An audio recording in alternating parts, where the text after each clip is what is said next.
Bayangkan kamu dipaksa menikah dengan pria 2 kali usiamu, hanya karena ibumu punya utang 100 juta. Kamu bahkan belum mengenalnya, tapi satu tanda tangan mengubah seluruh hidupmu. Itulah yang terjadi pada Rania, gadis 21 tahun yang tak pernah menyangka kalau hidupnya akan berubah dalam semalam. Tapi, siapa sangka, juragan tanah yang terlihat kejam itu menyimpan rahasia besar tentang masa lalunya, dan tentang Rania.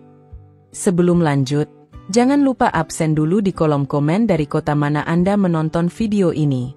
Dan pasti jangan lupa subscribe dulu, saya doakan yang sudah klik subscribe rezekinya lancar, amin.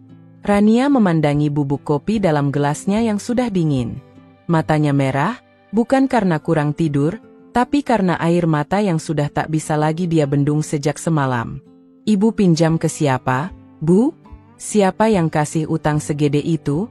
Suaranya gemetar. Buati, ibunya, hanya menunduk.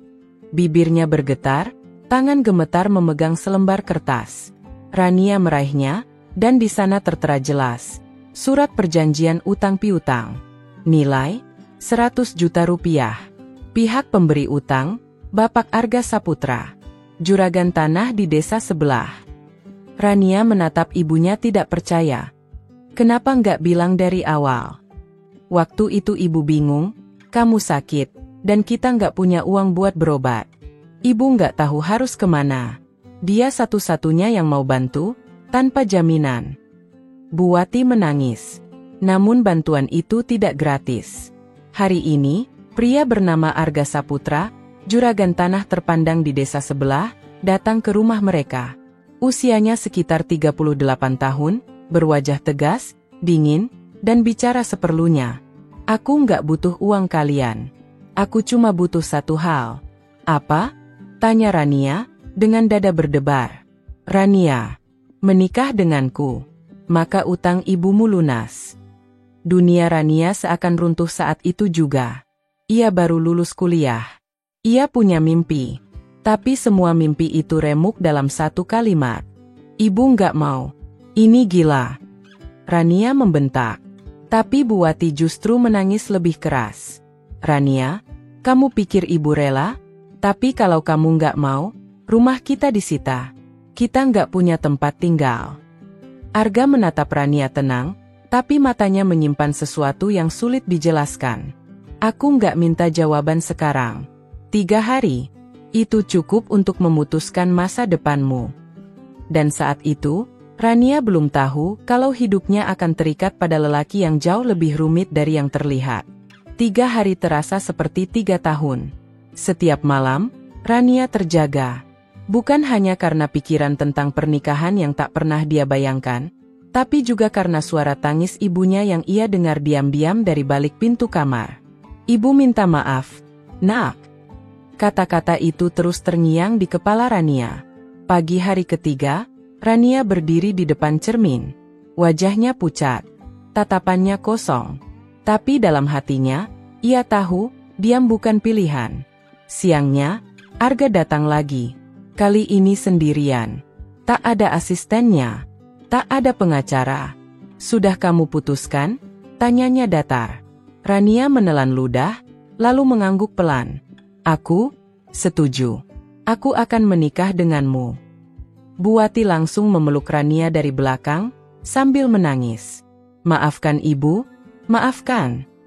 Arga mengangguk, wajahnya tetap tanpa ekspresi. Tapi ada sorot lega yang sekilas terlihat di matanya. Pernikahan akan dilangsungkan minggu depan. Aku akan urus semuanya. Seminggu kemudian, pernikahan itu benar-benar terjadi.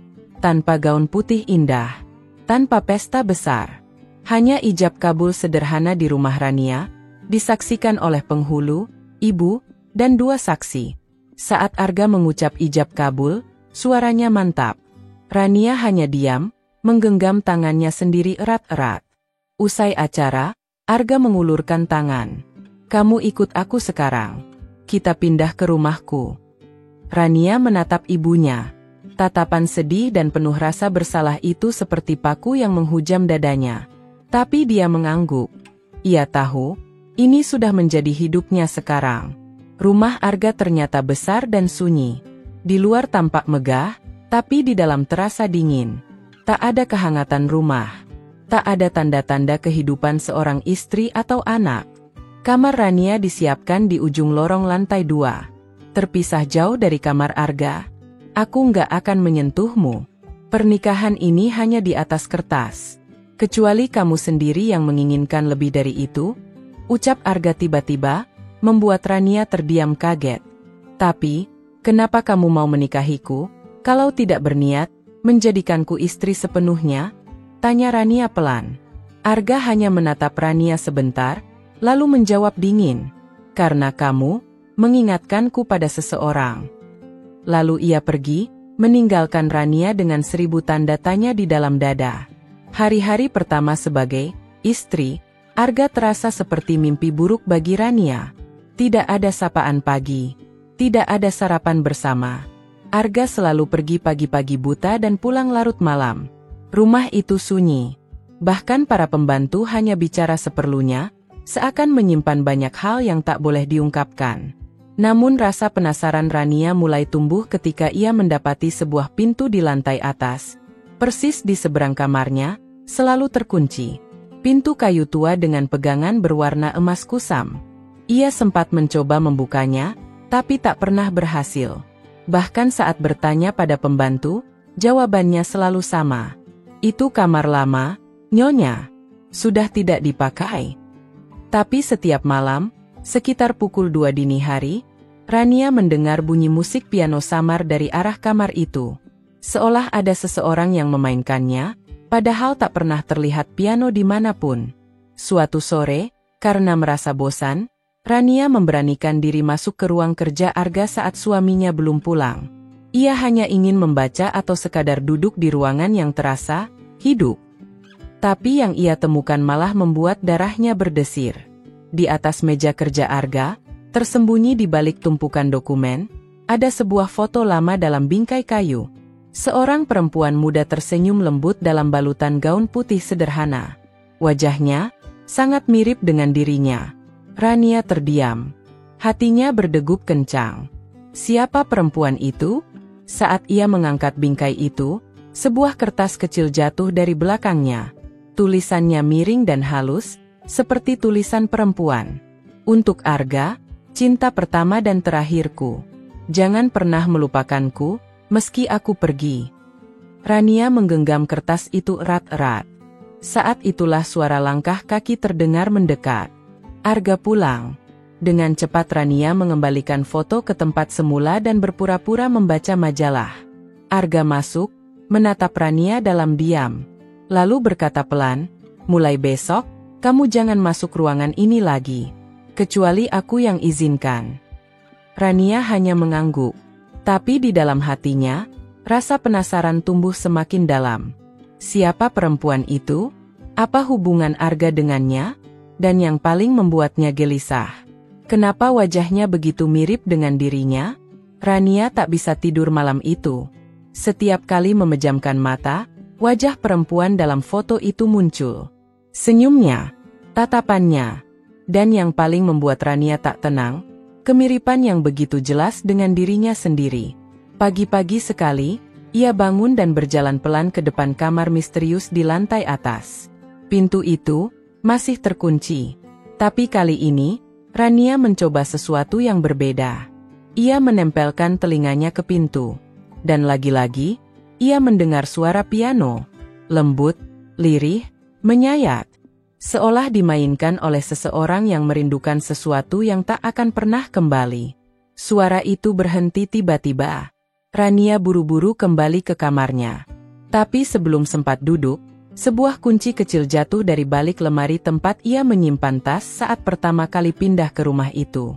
Kunci itu terbungkus kain putih kecil. Tidak ada catatan. Tidak ada tanda. Jantung Rania berdetak cepat. Tanpa berpikir panjang, ia mengambil kunci itu dan menyelipkannya ke dalam saku bajunya. Saat rumah sepi dan para pembantu sedang sibuk di dapur, ia mendekati pintu yang terkunci itu, dan mencoba kuncinya. Klik! Pintu itu terbuka perlahan, mengeluarkan suara decit pelan. Ruangan di dalamnya gelap, Tapi sinar matahari menyelinap dari celah jendela yang tertutup tirai tebal. Dan di sana, ia melihat sesuatu yang membuat napasnya tercekat. Sebuah grand piano hitam berdiri megah di tengah ruangan. Di atasnya, tertata rapi tumpukan partitur lagu, semuanya berjudul sama, Melodi untuk Laras. Di dinding, tergantung beberapa foto perempuan yang sama dengan yang ada di ruang kerja Arga.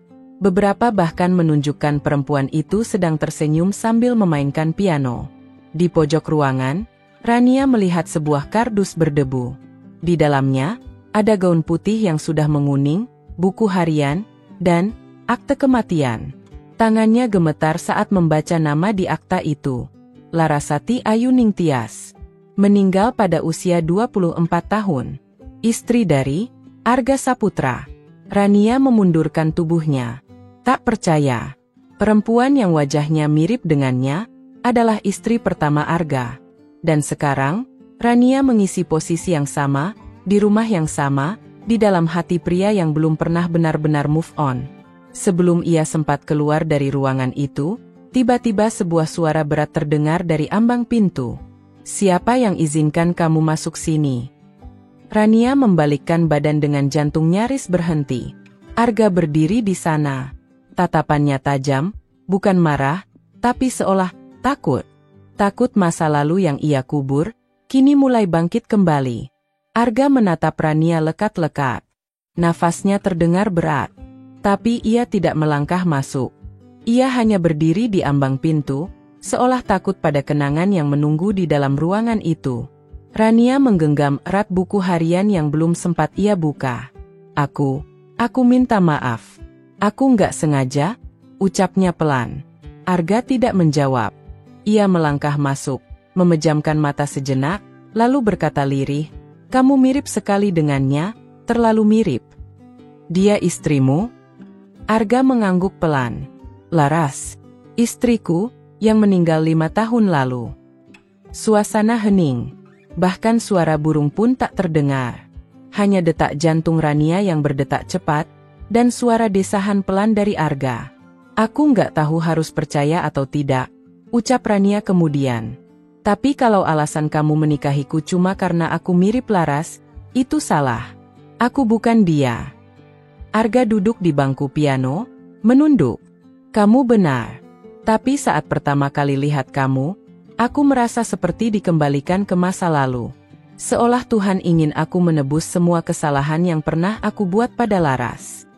Rania mengerutkan dahi. "Kesalahan? Kamu menyakitinya?" Arga tak menjawab langsung. Ia menatap piano, lalu menyentuh tutsnya dengan satu jari, memainkan nada pertama dari lagu, Melodi untuk Laras. "Dulu aku terlalu sibuk membangun bisnis. Laras selalu sendiri. Dia suka main piano, suka nulis lagu. Tapi aku jarang ada di rumah. Hingga suatu hari, dia sakit. Dan aku telat menyadarinya." Arga menoleh pada Rania. Mata pria itu basah. Tapi tidak ada air mata yang jatuh. "Dia meninggal, tanpa pernah tahu kalau aku mencintainya lebih dari apapun. Dan saat aku lihat kamu, Rania, aku takut kehilangan lagi. Takut dihukum Tuhan untuk kedua kalinya." Rania menunduk. Hatinya campur aduk. Marah, sedih, kasihan, bingung. "Aku Rania, bukan Laras," katanya pelan. "Dan kalau kamu ingin aku tetap di rumah ini, kamu harus belajar mencintaiku sebagai aku, bukan sebagai bayangan masa lalu." Arga bangkit dari bangku. Ia berdiri di depan Rania, lalu berkata lirih, "Kalau kamu masih mau tinggal di sini setelah tahu semuanya, mulai hari ini, aku akan mencoba mencintaimu, sebagai Rania." Rania menatap mata pria itu. Untuk pertama kalinya, ia melihat manusia di balik dinginnya wajah Arga.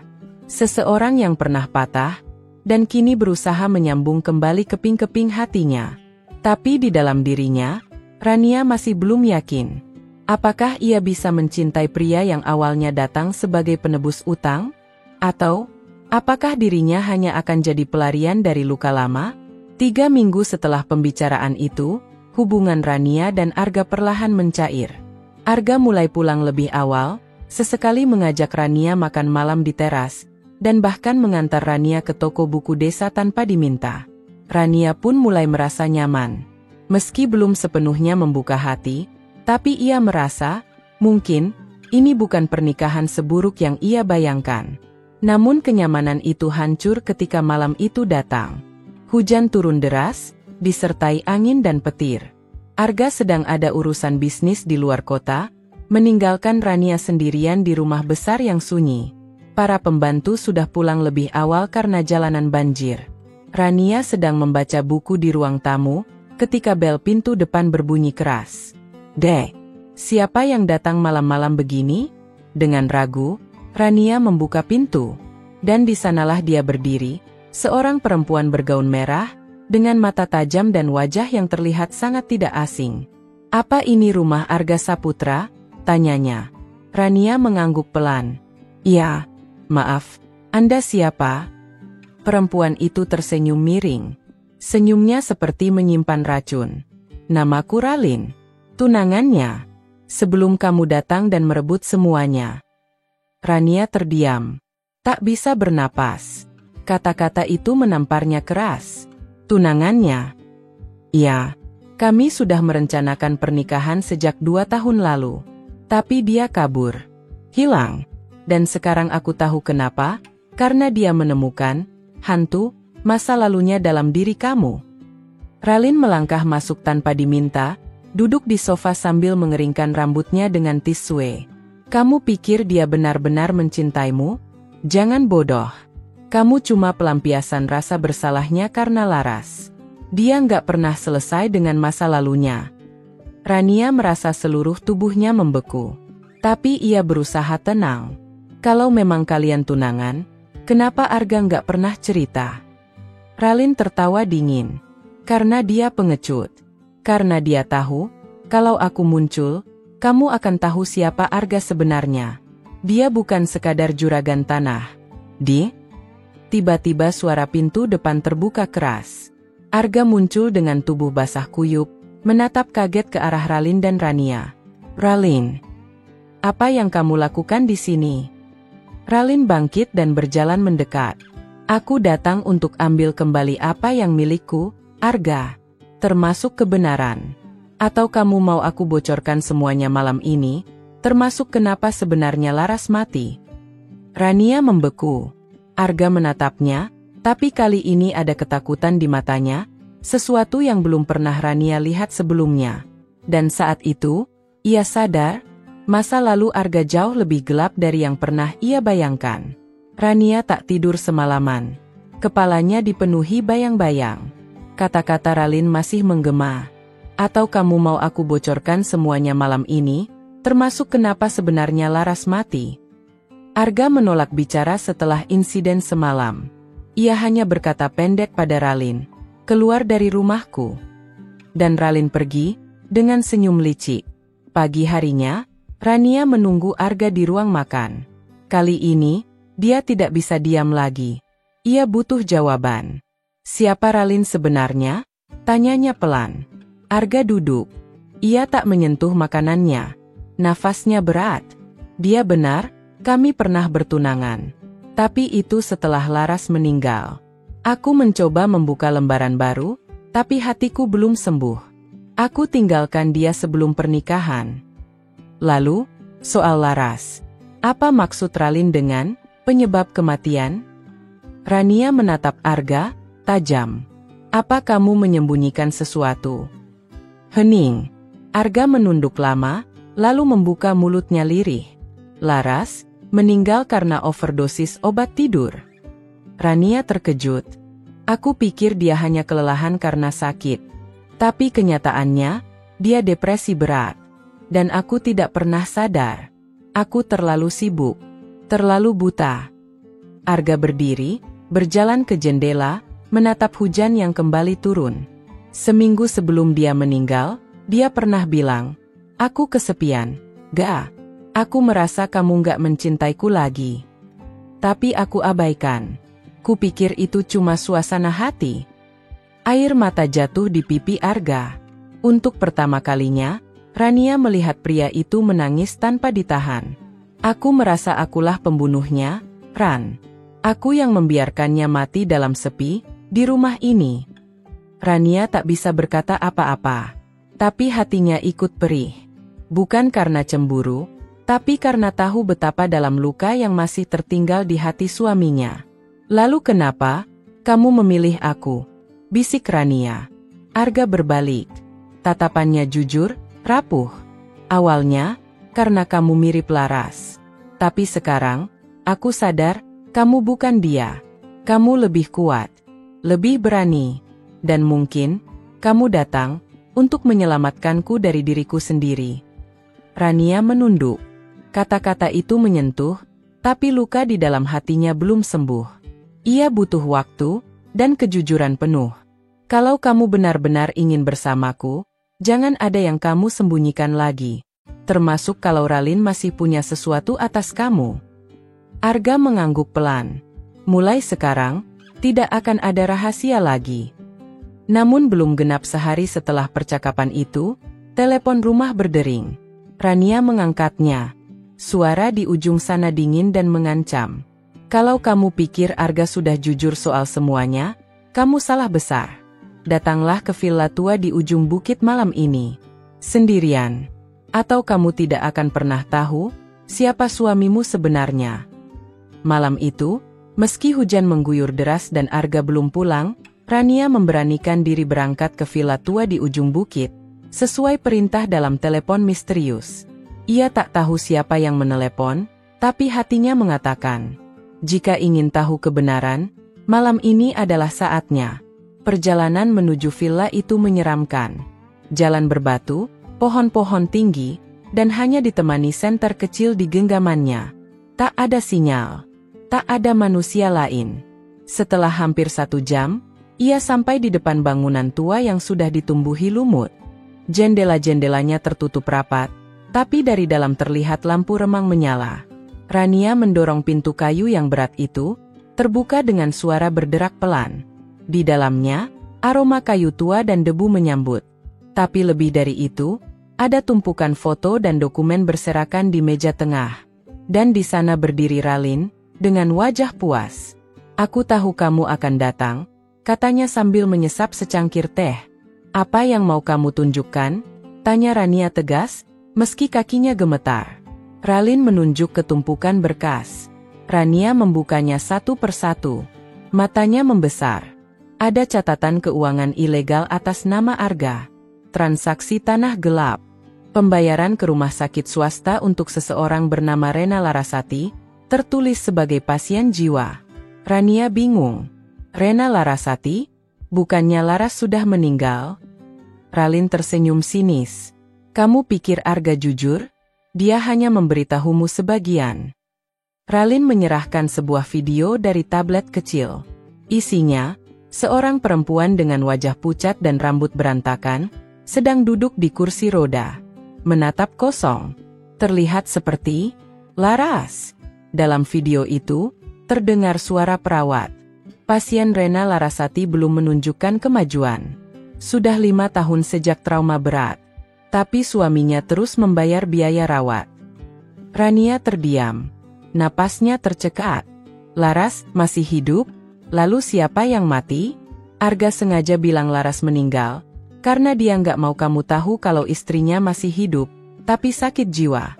Dan kamu tahu siapa yang disalahkan Laras setiap hari? Ralin mendekat, menatap tajam. Dirinya sendiri. Karena dia pernah memergoki Arga berselingkuh. Dek, dunia Rania runtuh. Aku tahu semua ini karena aku adiknya Laras. Rena Larasati adalah nama lahirnya. Dia mengganti nama panggilan jadi Laras setelah menikah. Dan Arga adalah pria yang menghancurkannya, ucap Ralin dengan suara retak. Rania menatap foto terakhir, potret Laras tertawa di hari pernikahan. Semua mulai masuk akal. Kenapa Arga memeluk masa lalu? Kenapa ada begitu banyak rasa bersalah? Dan kenapa dia tak pernah bicara soal cinta, hanya penebusan? Langkah kaki terdengar dari pintu masuk. Arga berdiri di sana, basah kuyup. Matanya menatap lurus ke arah Rania, lalu ke Ralin. Kamu nggak seharusnya bawa dia ke sini, ucap Arga pelan, penuh amarah. Tapi Rania bangkit, menatapnya dengan mata berkaca. Kamu bohong padaku, Arga. Laras masih hidup. Kenapa kamu menyembunyikannya? Arga diam lama, lalu dengan suara lirih, ia berkata, karena dia tak ingin dilihat siapapun lagi, termasuk aku. Hening menyelimuti villa tua itu. Rania menatap Arga dengan mata penuh luka. Kalau Laras tidak ingin dilihat, kenapa kamu terus menjenguknya diam-diam? Kenapa kamu sembunyikan dia dariku? Arga menunduk. Suaranya pelan, nyaris tenggelam. Karena dia bukan Laras yang dulu, Ran. Dia bahkan tak ingat namanya sendiri. Kadang dia teriak-teriak memaki aku. Kadang dia menangis sambil bilang dia ingin mati saja. Arga menatap Rania. Dan kamu, datang saat aku sedang dihantui masa lalu yang tak pernah selesai. Kamu memberiku harapan baru. Tapi aku terlalu takut kehilangannya. Atau kehilangan kamu juga. Rania menelan ludah. Tangannya gemetar. Jadi aku ini apa? Ga? Pelarianmu? Pengganti Laras? Atau hanya perempuan yang kamu beli demi menebus dosa masa lalu? Air mata menetes di pipi Arga. Ia berlutut di hadapan Rania. Awalnya, iya. Tapi sekarang, aku mencintaimu, Rania. Aku mencintaimu bukan karena kamu mirip Laras. Tapi karena kamu adalah kamu. Rania menutup wajahnya. Hatinya kacau. Cinta? Di tengah semua kebohongan? Tapi di balik marahnya, ia juga tahu, Arga adalah pria yang terluka dan terpenjara masa lalu. Dan ia pun pernah mencintainya, bahkan tanpa sadar. Ralin berdiri dan menatap mereka dengan mata dingin. Kalian boleh saling jatuh cinta, tapi ingat, Laras tetap hidup. Dan dia akan selalu menjadi bayangan yang ada di antara kalian. Namun Rania menggeleng. Perlahan tapi pasti. Tidak, Ralin. Kamu salah. Laras bukan bayangan. Dia adalah kenyataan yang harus dihadapi oleh kami berdua. Dan jika Arga benar mencintaiku, dia akan membawaku menemui Laras, bukan menyembunyikannya. Arga mengangguk pelan. Aku akan bawa kamu ke sana. 2 hari kemudian, Rania berdiri di depan pintu rumah sakit jiwa. Saat Arga mendorong pintu kamar, Rania melihat sosok perempuan kurus di kursi roda. Rambutnya panjang dan kusut. Matanya kosong. Tapi, saat melihat Arga, dia tersenyum kecil. Ga, kamu datang lagi. Arga berlutut di sampingnya. Ini Rania, istriku. Laras, atau Rena, menatap Rania dalam lama. Lalu berkata pelan. Kamu cantik, lebih hangat dari aku. Terima kasih, sudah gantiin aku jaga dia. Rania menahan air mata. Ia menggenggam tangan Laras, dan berkata, aku tidak menggantikan siapapun. Tapi aku janji, aku akan temani dia, dan kamu pun tidak akan sendirian lagi. Untuk pertama kalinya, Laras tersenyum dengan mata basah. 3 bulan kemudian, Rania berdiri di kebun belakang rumah besar itu. Kini sudah tidak terasa dingin. Arga datang dari belakang, memeluk pinggangnya, dan membisik. Aku pulang. Lama? Enggak. Cuma habis urus pendaftaran terapi seni untuk Laras. Katanya dia mulai suka melukis. Rania tersenyum. Bagus. Aku juga mau lihat lukisannya nanti. Arga menatap Rania. Penuh cinta, tanpa bayang-bayang. Bukan sebagai pengganti. Bukan pelarian. Tapi sebagai perempuan yang membuatnya berani menyelesaikan luka, bukan melarikan diri darinya. Cinta memang tak lahir dari awal yang sempurna. Tapi bisa tumbuh, ketika 2 orang memilih untuk jujur, berdamai, dan bertahan. Dan disinilah kisah mereka dimulai kembali. Bukan karena utang, tapi karena cinta yang akhirnya menemukan bentuknya sendiri. Tak ada yang pernah membayangkan bahwa pernikahan yang lahir dari keterpaksaan, hutang, dan keterpurukan, bisa berakhir dengan cinta yang tumbuh dari kejujuran dan keberanian menghadapi masa lalu. Rania bukan perempuan sempurna. Ia hanyalah anak dari seorang ibu yang terjebak dalam lilitan utang. Hidupnya berubah drastis ketika tiba-tiba dijodohkan dengan Arga Saputra, pria kaya yang dijuluki juragan tanah di kampungnya dan dikenal angkuh serta dingin. Ia menerima pernikahan itu bukan karena cinta, tapi karena hutang sang ibu yang mencapai 100 juta rupiah. Di awal pernikahan, rumah besar Arga terasa seperti penjara. Mereka hidup seperti dua orang asing, terjebak dalam permainan takdir. Namun seiring waktu, Rania mulai merasakan ada sisi lain dari Arga, sisi yang hangat, penuh perhatian, namun tersembunyi di balik luka dan trauma masa lalu. Kenyataan bahwa Rania menikahi pria yang belum selesai dengan bayang-bayang mantan istrinya, Laras, menjadi benang merah yang terus menegangkan hubungan mereka. Apalagi ketika sosok misterius bernama Ralin muncul dan mengungkapkan rahasia besar. Laras tidak meninggal, melainkan hidup dalam kondisi trauma kejiwaan yang parah, terasing dalam rumah sakit jiwa, dan semua itu disembunyikan oleh Arga. Luka yang belum sembuh, rahasia yang terpendam, dosa masa lalu yang belum ditebus. Namun di antara kehancuran itu, Rania memilih untuk tidak lari. Ia menuntut kejujuran, bukan demi harga dirinya saja, tapi demi kejelasan atas perasaannya. Ia tak mau menjadi bayangan siapapun. Jika Arga ingin bersamanya, maka harus dimulai dari lembaran yang benar-benar bersih. Dan Arga, untuk pertama kalinya, meletakkan egonya. Ia mengakui semua dosa dan luka, membawa Rania melihat kebenaran yang selama ini ia tutup rapat. Laras, yang kini hanya hidup dalam kenangan dan serpihan kesadaran. Bukan lagi sebagai istri, tapi sebagai bagian dari masa lalu yang perlu didamaikan. Yang paling menyentuh adalah saat Laras, meski terbata, bisa melihat dan merasakan kehangatan dalam diri Rania. Ia tidak membenci, tidak marah. Ia justru berterima kasih, karena tahu ada seseorang yang kini menjaga pria yang dulu pernah ia cintai, dan mungkin masih ia cintai dalam diam. Rania tidak menggantikan siapapun. Ia datang sebagai dirinya sendiri.